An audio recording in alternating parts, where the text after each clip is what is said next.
Pertama kita akan pelajari dulu uji non paramatik satu sampel. Nah, adapun untuk teknik-teknik uji non paramatik satu sampel ini ada beberapa. Pada hari ini kita akan berfokus pada uji chi-square goodness of fit.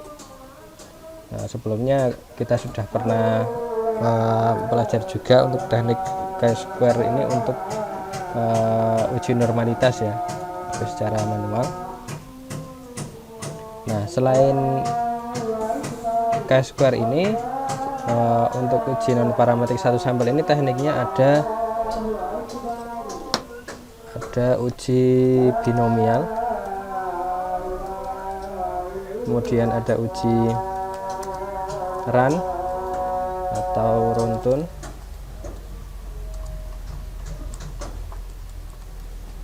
kemudian ada uji Kolmogorov-Smirnov.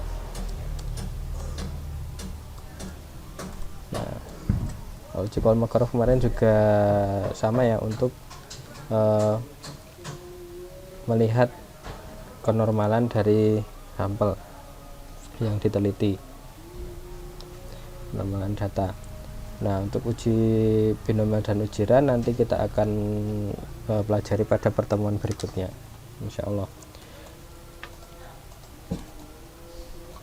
Nah, pada pertemuan sebelumnya uji chi-square ini digunakan untuk melihat apakah data yang diteliti itu apakah sudah berdistribusi normal atau tidak, atau melihat distribusi nilai yang diobservasi apakah sama dengan distribusi teoritisnya, yaitu distribusi normal. Kalau kemarin kan distribusi suatu data berdistribusi normal itu diharuskan untuk untuk sebelum kita melakukan suatu uji parametrik ya, atau sebagai uji prasyarat klasik gitu. Ini sebenarnya juga hampir sama, kita melihat apakah distribusi dari nilai yang diamati atau nilai observasi apakah mengikuti uji yang mengikuti nilai yang diharapkan atau expected value-nya, atau frekuensi harapannya gitu, apakah mengikuti teoritisnya. Jadi untuk uji chi-square goodness of fit ini tujuannya adalah untuk menguji apakah terdapat perbedaan signifikan antara nilai yang diamati atau observed value pada setiap kategori dengan nilai yang diharapkan atau expected value berdasarkan teoritis atau hipotesis nol. Nanti tergantung hipotesisnya atau hipotesis teoritisnya, apakah ingin berdistribusi normal atau distribusinya seragam ataupun yang lainnya. Nah, itu akan melihat apakah sama atau berbeda. Nah, kemudian diperlukan syarat-syarat untuk melakukan teknik uji chi-square ini. Yang pertama adalah datanya harus berskala nominal. Seperti sebelumnya, bahwa untuk melakukan uji chi-square, data yang diteliti merupakan data yang bersifat kategorik atau nominal, bukan yang berskala interval atau rasio. Jadi paling setidaknya untuk uji chi-square ini memiliki dua kategori atau lebih, minimal ada dua kategori atau lebih. Selanjutnya, data harus bersifat independen atau tidak saling mempengaruhi ya antara satu sama lain, tidak dipengaruhi oleh variabel lain gitu. Kemudian data memiliki sampel yang besar. Nah, sebelumnya juga maksudnya ini adalah N ini adalah jumlah frekuensinya ya, jumlah frekuensinya bukan ya kalau di nilai observannya kalau dijumlahkan itu setidaknya lebih dari 20 gitu. Kemudian tidak ada sel dengan nilai frekuensi observasi bernilai 0. Maksudnya itu gambarnya seperti ini. Nah, ketika kita datanya itu nanti bentuknya kan seperti ini. Ketika dibuat tabel, ada kategori pertama, kategori kedua, kemudian ini adalah frekuensi atau jumlahnya, jumlah observasinya. Nah, jadi ketika ada kategori yang nilai frekuensinya ini 0, maka uji chi-square tidak bisa dilakukan.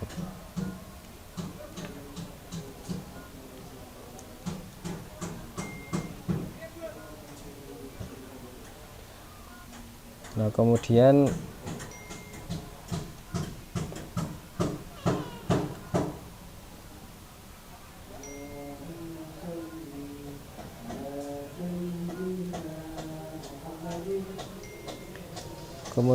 untuk kalau misalkan ada data yang memiliki jumlah kategori sama dengan 2, maka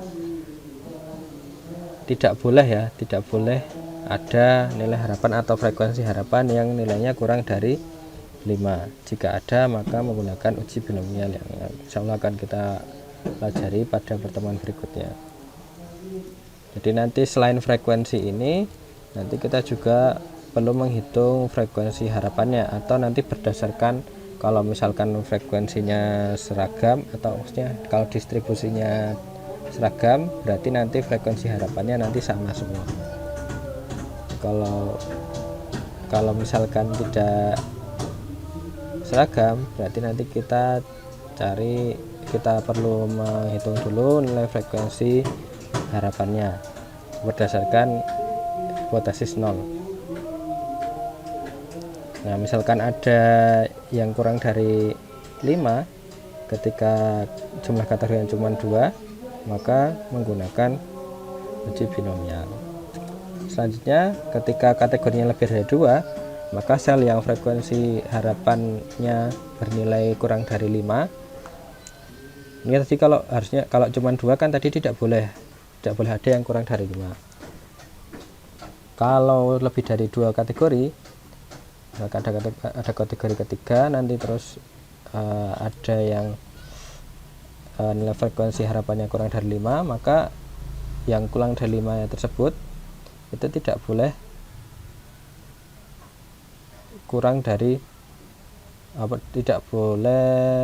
lebih dari 20% harusnya.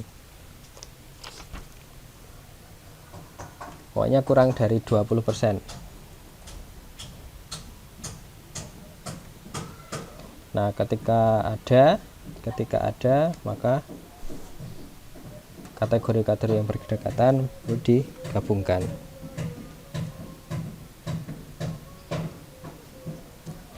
Nah, selanjutnya, bagaimana langkah-langkah atau prosedur dalam melakukan uji chi-square goodness of fit? Yang pertama adalah merumuskan hipotesis. Jadi H0-nya adalah seperti ini ya, mu sama dengan 0. Atau bisa ditulis dengan kata-kata bahwa tidak ada perbedaan antara proporsi atau frekuensi observasi dengan proporsi atau frekuensi yang diharapkan atau expected. Kemudian H1-nya adalah mu tidak sama dengan 0. Ketika tidak sama dengan 0 berarti terdapat perbedaan ya. Kalau tadi tidak ada perbedaan artinya sama. Kalau yang H1-nya ini terdapat perbedaan artinya tidak sama dengan 0. Terdapat perbedaan antara proporsi atau frekuensi observasi dengan proporsi atau frekuensi yang diharapkan. Nah, setelah menentukan hipotesisnya H0 H1-nya, kemudian kita menentukan taraf signifikansi alfa, apakah 5% atau 1%. Nah, itu tergantung pada ketika kita menjadi penelitinya, maka kita pilih sesuai yang kita inginkan. Ketika nanti kita mengerjakan soal, mungkin nanti ada itunya ya, ada ketentuannya, nanti mengikuti itu. Kemudian membuat tabel bantu, ini untuk yang manual, secara manual. Kemudian yang keempat adalah menentukan kriteria penolakan. Untuk kriteria penolakan seperti biasanya ada dua cara, yaitu membandingkan nilai hitung dengan nilai tabel. Yang kedua adalah membandingkan nilai p-value dengan nilai alfa. Nah, H0 ditolak jika nilai hitungnya lebih dari nilai tabel. H0 diterima jika nilai hitungnya kurang dari nilai tabel. Nah, untuk nilai hitung ini berdasarkan rumus statistik atau rumus hitung dari uji chi-square ya. Kemudian untuk tabel yang digunakan adalah tabel chi-square. Nah, tabel chi-square ini nanti untuk melihat pada tabel kita perlu tahu alfanya dan juga derajat kebebasannya. Nah, derajat kebebasan itu diperoleh dari K dikurangi 1. K ini adalah kategori, jumlah kategorinya ada berapa dikurangi 1. Nah, kemudian kalau menggunakan p-value, H0 ditolak jika p-value-nya kurang dari alfa. Kemudian kalau H0 diterima apabila p-value-nya lebih dari alfa.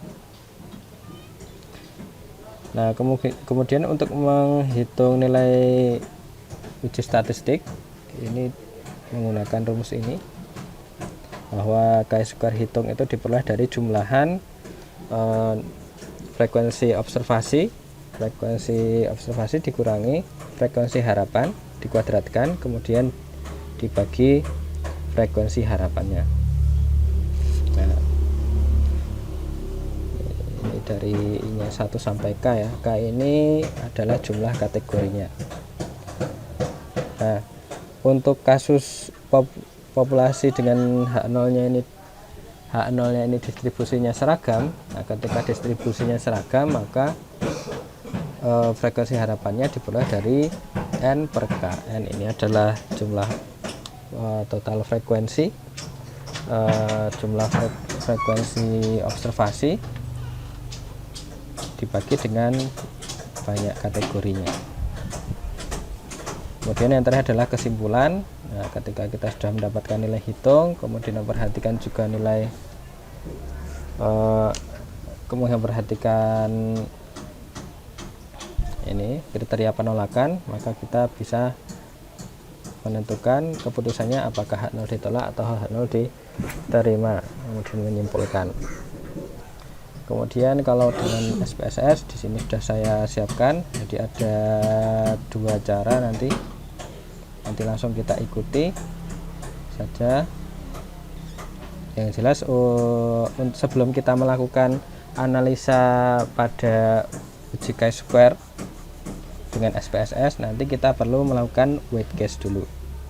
Nah, melakukan weight case dulu. Oke, langsung saja kepada contoh yang pertama.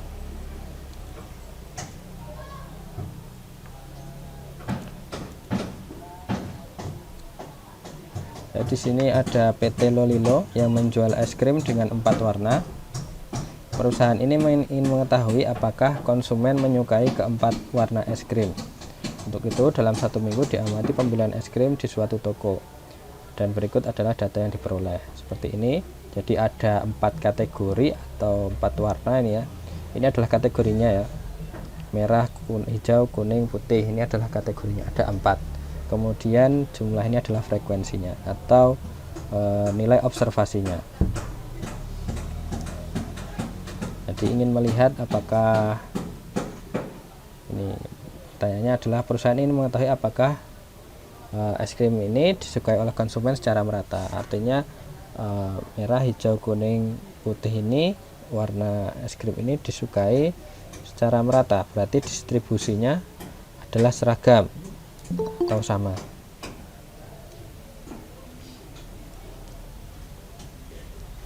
Nah, alfanya nanti kita menggunakan 0,05. Pertama kita lakukan dulu secara manual. Pertama kita masukkan dulu untuk observasinya. Sini ada 35 untuk kategori merah, kemudian 28 untuk hijau, 10 untuk kuning, kemudian yang putih ada 27. Kita jumlah dulu.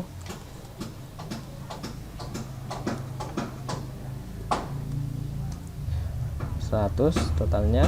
Nah kemudian karena ini berdistribusi seragam, maka frekuensi harapannya sama. Artinya berarti nanti perbandingan antara merah, hijau, kuning, dan putih ini sama. Berarti kan untuk setiap kategori itu nanti mendapatkan frekuensi harapannya adalah ini ya. Frekuensi harapannya adalah N per K, sama dengan N nya adalah 100 atau total frekuensinya dibagi K nya. K nya adalah kategorinya, ada 1, 2, 3, 4, ada 4. Nah, ini karena tetap ya, jadi perlu dikunci. Enggak semuanya itu nilainya adalah 25. Kemudian kita mencari selisih dari frekuensi observasi dengan frekuensi harapannya. 35 dikurangi 25 dan seterusnya, kita drag. Kemudian kita hitung kuadrat dari selisihnya tadi.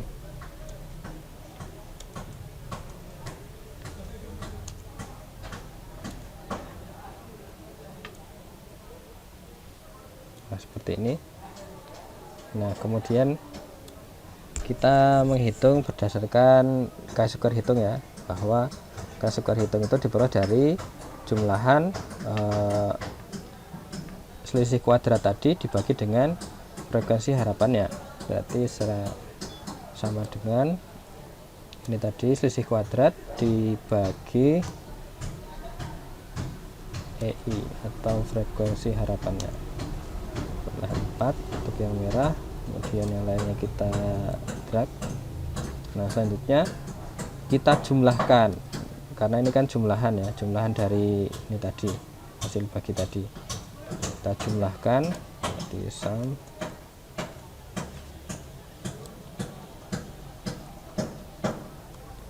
Nah nilai hitungnya adalah yang ini 13,52. Ini adalah nilai hitung chi-square nya. Kemudian nilai tabelnya ini kita lihat dari tabel chi-square ya. Alfanya dengan alfa tadi adalah 0,05, kemudian df nya adalah K-1 atau kategorinya dikurangi 1, 4 dikurangi 1, 3, kategorinya 3 ya.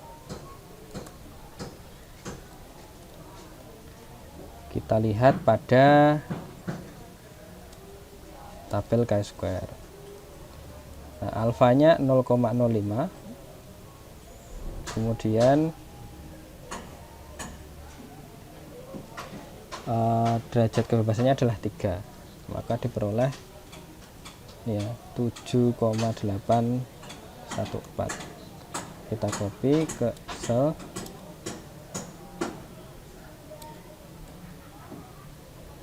Nah, 7,814.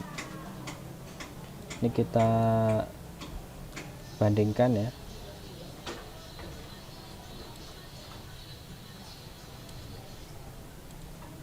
Ini tadi nilai hitungnya dulu.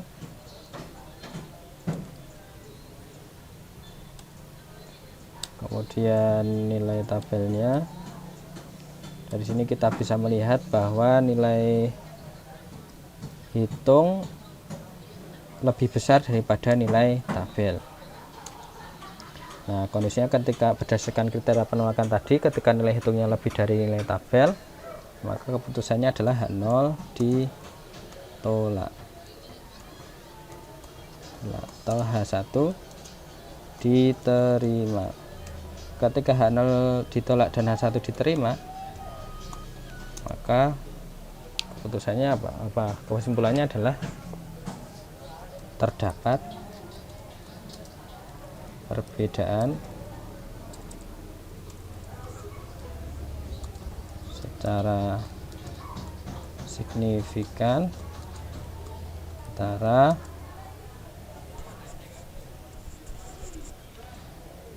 proporsi hasil penjualan es krim